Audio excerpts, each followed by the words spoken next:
Here's the video you've all been waiting for. So what makes the best saw? Plenty of power, reduced fuel consumption, comfortability, and a decent weight. It's a 372 at this point. I removed the 365 baffles on both transfers. That is the slight difference between the two cylinders. They're both 71 cc's, 365 and the 372 xtorq. I opened up the lower transfers at the base of the cylinder to increase fuel and air. Widened and raised the exhaust 5 degrees. I opened up both the air boot and the filter boot. Floor modded, did a carb adjustment and reduced the squish. Here's both these saws cutting. A couple clips.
Right on. Well, the carb is pretty big if you compare it to a typical 372 carb.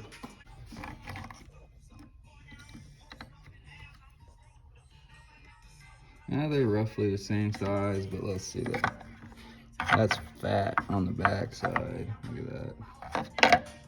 Compared to, I mean, that's quite a bit bigger than this.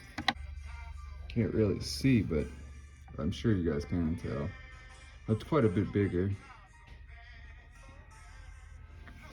I'm not a huge fan of these plastic, whatever it's called. I'm gonna have to get a metal one.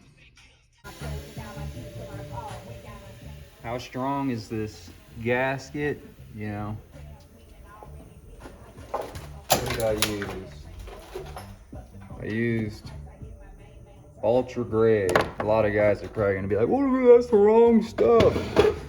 My guys, it works. It's high torque too. Not that this is a high torque application, but see, that's in there pretty good. You see how it kind of released itself.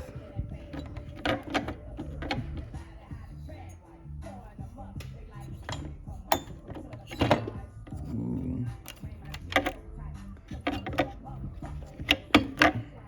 Let me get this.